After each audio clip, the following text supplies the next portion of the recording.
ರೆಡ್ಡಿ ಇದಾರೆ ನೋಡ್ರಿ. ಈ ಸಿಂಡಿಕೇಟ್ ಒಂದು ಮಾಡಿಕೊಂಡು ಈ ಸಿಂಡಿಕೇಟ್ ಕೆಳಗಡೆ ಮಟ್ಕ ಆಡಿಸ್ತಾರ್ರಿ. ಈ ಸಿಂಡಿಕೇಟ್ ಒಳಗಡೆ ಇಸ್ಪೇಟಲ್ಲಿ ಆಡಿಸ್ತಾರ್ರಿ. ಈ ಸಿಂಡಿಕೇಟ್ ಕೆಳಗಡೆನೆ ಗಾಂಜಾ ಮಾರಿಸ್ತಾರ್ರಿ. ಈ ಸಿಂಡಿಕೇಟ್ ಒಳಗಡೆ ಎಲ್ಲ ಏನೇನ್ ಮಾಡಬಾರ್ದು ಎಲ್ಲವನ್ನೂ ಮಾಡ್ತಾರ್ರಿ.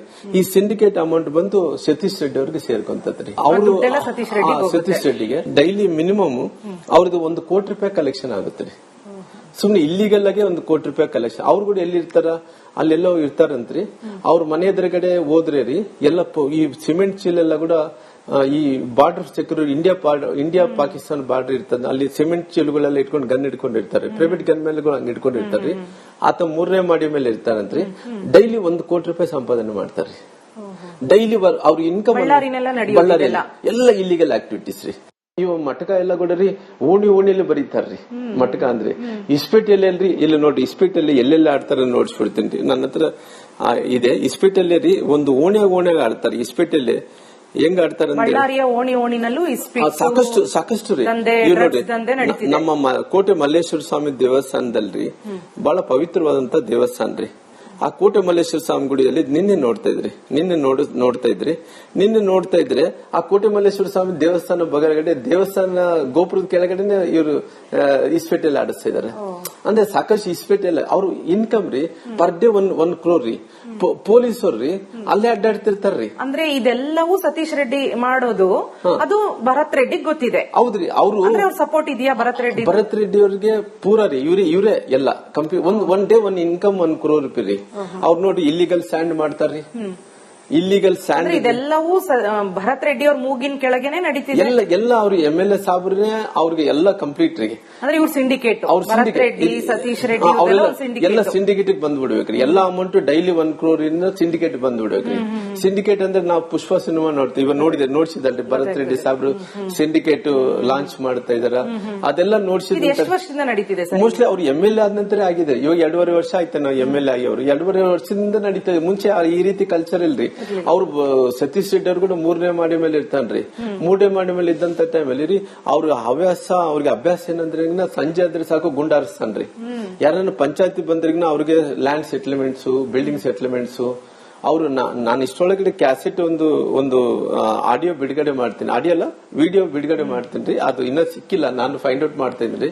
ಯಾರೋ ವೈಶ್ಯ ಕಮ್ಯುನಿಟಿ ಅವ್ರದ್ದು ಯಾರ್ದು ಅವ್ರ ಹತ್ರ ಪಂಚಾಯತಿ ಮಾಡಿ ಗಾಳಿಯಲ್ಲಿ ಗುಂಡಾರಿಸಿರಿ. ಅವ್ರ ಬೈ ಬಿದ್ದು ಅವ್ರ ಆಸ್ತಿ ಎಲ್ಲ ಬರೆಸ್ಕೊಂಡು ಬೂಟ್ ನೆಕ್ಕಸ್ತಾರ್ರಿ ಇವ್ರು.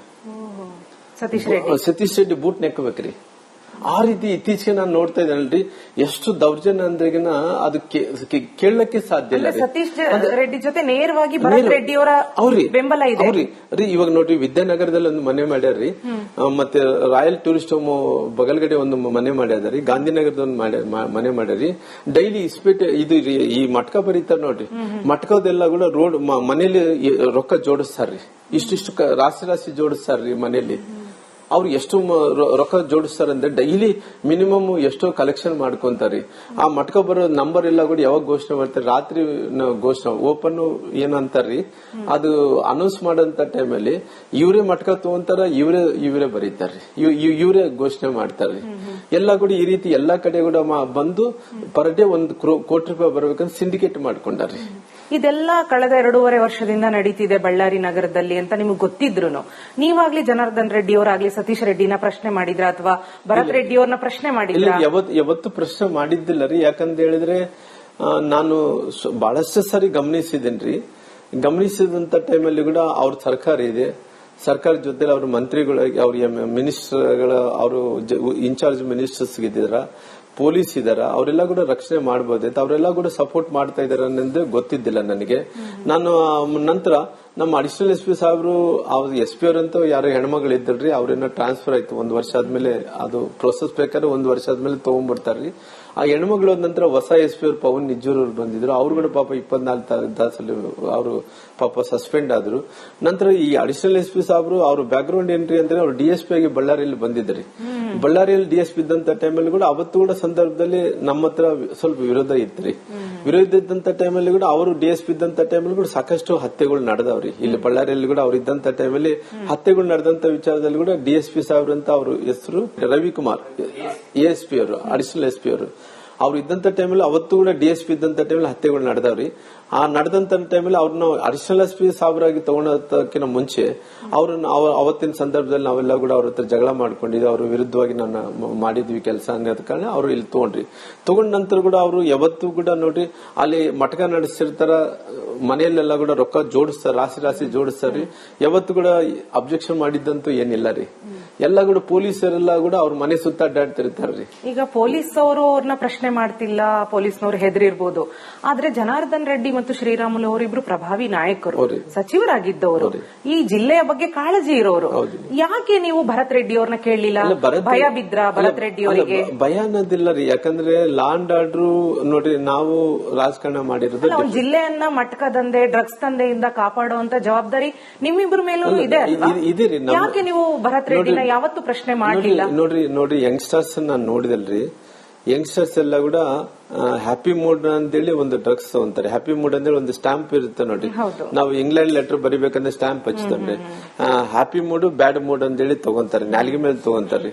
ಆ ನಾಲಿಗೆ ಮೇಲೆ ತಗೊಂಡಂತ ಟೈಮಲ್ಲಿ ಆ ಹ್ಯಾಪಿ ಮೂಡ್ ಇದ್ದಂತ ಟೈಮಲ್ಲಿ ಏನ್ ಮಾಡ್ತಾರೋ ಗೊತ್ತಿಲ್ರಿ, ಸ್ಯಾಡ್ ಮೂಡ್ ಇದ್ದಂತ ಟೈಮಲ್ಲಿ ಕೂಡ ತಗೊಂತಾರೆ, ಏನ್ ಮಾಡ್ತಾರೋ ಗೊತ್ತಿಲ್ರಿ. ಅದೆಲ್ಲ ಕೂಡ ನಾಲಿಗೆ ಮೇಲೆ ಸ್ಟಾಂಪ್ ಹಚ್ಚಿದಂಗೆ ಹಚ್ಕೊಂತಾರೆ. ನಿಮ್ಮ ಬಳ್ಳಾರಿಯ ಯುವ ಜನತೆ ನಿಮ್ ಕಣ್ಣು ಮುಂದೆ ಹಾಳಾಗ್ತಿದ್ರು ನೀವ್ ಯಾಕೆ ಪೊಲೀಸ್ ಇಲಾಖೆ ಮೇಲೆ, ಗೃಹ ಇಲಾಖೆ ಮೇಲೆ, ಗೃಹ ಸಚಿವರಿಗೆಲ್ಲ ಗಮನ ತರಬಹುದಿತ್ತಲ್ವಾ? ಸಾಕಷ್ಟು ಸಾರಿ ನಾನು ಐಜಿ ಅವ್ರು ಕೂಡ, ಡಿಜಿ ಅವ್ರು ಕೂಡ ಗಮನಕ್ಕೆ ತಗೊಂಡ್ಬಂದಿನಿ, ಐಜಿ ಮೇಡಮ್ ಅವ್ರ ಗಮನಗಳು ತಗೊಂಡ್ಬಂದಿನಿ, ಇದಕ್ಕಿಂತ ಮುಂಚೆ ಐಜಿ ಇದ್ದಂತವ್ರ ಗಮನಗಳು ತಗೊಂಡ್ಬಂದಿನಿ. ಅವ್ರು ಯಾರಿಗೂ ಅಷ್ಟು ಸೀರಿಯಸ್ ತಗೊಳಕ್ ರೆಡಿ ಇಲ್ಲ. ಯಾಕಂತ ಹೇಳಿದ್ರೆ ಇವಾಗ ಏನಾಗ್ಬಿಟ್ಟಿದ್ರಿ, ನಾವು ಅನೇಕ ಸರ್ಕಾರಗಳು ನೋಡಿದಂತ ಟೈಮಲ್ಲಿ ಯಾರನ್ನ ಭ್ರಷ್ಟಾಚಾರ ಮಾಡ್ತಾ ಇದ್ರಿ, ಯಾರನ್ನ ಈ ರೀತಿ ಅಲಿಗೇಷನ್ ಬಂದಂತ ಇದ್ರೆ ಮುಖ್ಯಮಂತ್ರಿಗಳು ಕೇಳ್ತಾ ಇದ್ರಿ. ನಮ್ ಬಿಜೆಪಿ ಇದ್ದಂತ ಟೈಮಲ್ಲಿ ಎಲ್ಲಾ ಮುಖ್ಯಮಂತ್ರಿಗಳು MLA ಮೇಲೆ ಅವ್ರಿಗೆ ಒಂದು ಹಿಡ್ತಾ ಇತ್ತು. ಇವಾಗ ಎಲ್ಲ MLA ಏನಾಗ್ಬಿಟ್ಟಿತ್ತು, 224 ಮಂದಿ MLAಗಳಲ್ಲಿ ಅವ್ರು 130 ಮಂದಿ ಏನ್ ಗೆದ್ದಾರ, ಅವ್ರಿಗೆಲ್ಲ ಏನ್ರಿ ಅಂದ್ರೆ ಇಂಡಿಪೆಂಡೆಂಟ್ ರೀ. ಅವರೇ ಟ್ರಾನ್ಸ್ಫರ್ ಮಾಡಬಹುದು, ಅವರೇ ಇಲ್ಲಿಗಲ್ ಸ್ಯಾಂಡ್ ವ್ಯಾಪಾರ ಮಾಡಬಹುದು, ಏನ್ ಬೇಕಾದ್ರೂ ಕೂಡ ಮಾಡ್ಕೊಂಡು ದುಡ್ಡು ದುಡ್ಕೋಬೇಕನ್ನಂತ ಪರಿಸ್ಥಿತಿ. ನಾಳೆ ಸರ್ಕಾರ ಬರುತ್ತೇನೆಲ್ಲ ಗೊತ್ತಿಲ್ಲ ಅನ್ನಂತ ರೀತಿಯಲ್ಲಿ ಅವ್ರು ಸಿಕ್ಕಾಪಟ್ಟಿ ಕರಪ್ಷನ್ ಮಾಡೋದು. ಯಾರನ್ನ ಅಧಿಕಾರಿಗಳು ಯಾರನ್ನ ಅವರು ಸ್ವಲ್ಪ ಏನನ್ನ ಹಣ ಕೊಟ್ಟಿದ್ರಿನ ಅವ್ರು ಬೈಬೀಳಿಸೋದು, ಅವ್ರು ಇಲ್ಲೇಂದ್ರೆ ಟ್ರಾನ್ಸ್ಫರ್ ಮಾಡಿಸ್ತೀವಿ ಅನ್ನೋದು, ಈ ರೀತಿ ಇಲ್ಲಿಗಲ್ ದಂಧೆಗಳಿಗೆ ಅವ್ರು ಏನಂದ್ರೆ ಸರ್ಕಾರಿ ನೌಕರರು ಏನ್ ಮಾಡ್ತಾರ, ಎದಕ್ಕ ಬೈಬೀಳಲ್ಲಿ ಟ್ರಾನ್ಸ್ಫರ್ ಮಾಡ್ತೀನಿ ಅಂದ್ರೆ ಮಾತ್ರ ಬೈಬೀಳ್ತಾರ. ಅವ್ರಿಗೇನು ಈ ಊರಿಲ್ಲಿದ್ರೆ ಇನ್ನೊಂದು ಊರಿದ್ರೆ ಈ ಊರಲ್ಲಿ ಲಾಭ ಜಾಸ್ತಿ ಇದಪ್ಪ, ಇಲ್ಲೇ ಕೆಲಸ ಮಾಡ್ಬೇಕನ್ನಂತ ಮನಸ್ಥಿತಿಯಲ್ಲಿ ಇರ್ತಾರೆ. ಟ್ರಾನ್ಸ್ಫರ್ ಅಂದ್ರೆ ಬೈಬೀಳಂತ ಟೈಮ್ ನಮ್ಮ ಹತ್ರ ಅಧಿಕಾರ ಇಲ್ಲ, ಟ್ರಾನ್ಸ್ಫರ್ ಮಾಡಕ್ಕಾಗಲ್ಲ. ಬಹಳ ಸರಿ ಮಾತಾಡಿದ್ರಿ, ಯಾವ್ದು ಕೂಡ ಸೀರಿಯಸ್ನೆಸ್ ಯಾರು ತಗೊಂಡಿಲ್ರಿ. ಇದೇ ಬಾರಿ ನಾವು ಮಾತಾಡಿದಂತ ಟೈಮಲ್ಲಿ ಇಷ್ಟು ಸೀರಿಯಸ್ ಆಗ್ತಾ ಇದ್ರಿ. ಈಗ ನೀವು ಸತೀಶ್ ರೆಡ್ಡಿ ಆಗ್ಲಿ ಅಥವಾ ಭರತ್ ರೆಡ್ಡಿ ಅವರಾಗ್ಲಿ, ಅವರಿಬ್ರು ಸಿಂಡಿಕೇಟ್ ಆಗಿ ಏನ್ ಮಾಡ್ತಾ ಇದ್ರು, ಈ ಮಟ್ಕ ದಂಧೆ, ಡ್ರಗ್ಸ್ ದಂಧೆನ ನೀವ್ ಯಾವತ್ತು ಬಹಿರಂಗವಾಗಿ ನೀವು ವಿರೋಧಿಸ್ಲಿಲ್ಲ, ಜನಾರ್ದನ್ ರೆಡ್ಡಿ ಅವರು ವಿರೋಧಿಸ್ಲಿಲ್ಲ, ಅದರಿಂದ ನಿಮ್ ನಡುವೆ ಯಾವ್ದು ಕ್ಲಾಶ್ ಆಗಿಲ್ಲ. ಆದ್ರೂನು ಈ ಬಳ್ಳಾರಿ ಘಟನೆ ನಡೆದಿದ್ ಯಾಕೆ ಹೊಸ ವರ್ಷದ ದಿನ? ನೋಡ್ರಿ, ಇವರು ನಾರಾ ಭರತ್ ರೆಡ್ಡಿ ಅವರಿಗೆ ವಿಚಾರದಲ್ಲಿ ಸಾಕಷ್ಟು ಮಂದಿ ಅವರು ಹೇಳಿಕೆಗಳನ್ನು ಕೊಟ್ಟಾರೆ. ಏನಂದೇಳಿ ಅದೇನೋ ಬೇರೆ ಬೇರೆ ಕಾರಣ ನಾನು ಆ ಹುಡುಗಗೆ ಈ ರೀತಿ ನಾನೊಬ್ಬ ದೊಡ್ಡ ಮನುಷ್ಯನಾಗಿ ನಾರಾ ಭರತ್ ರೆಡ್ಡಿ ಈ ರೀತಿ ಮಾಡ್ತಾ ಇದ್ದಾನೆ ಅಂದೇಳಿ ನಾನು ವೇಗವಾಗಿ ಅಲಿಗೇಷನ್ ಮಾಡಕ್ ರೆಡಿ ಇಲ್ರಿ. ಅಂದ್ರೆ ಒಬ್ಬ ಶಾಸಕನಾದಂತವ್ನು ಹೆಂಗಿರ್ಬೇಕು ಹೇಳ್ರಿ ಮೇಡಮ್? ಶಾಸಕನಾದಂತ ನಾನು ಕ್ಲಿಯರ್ ಆಗಿರ್ಬೇಕು. ಒಬ್ಬ MLA ಆದಂತವ್ನು ಇವತ್ತು ನಮ್ಮ ನಗರದ MLA ಅಂದ್ರೆ ರಾಮ್ಲು ಅಂತ ಹೇಳಕ್ ಹೋಗಲ್ಲ.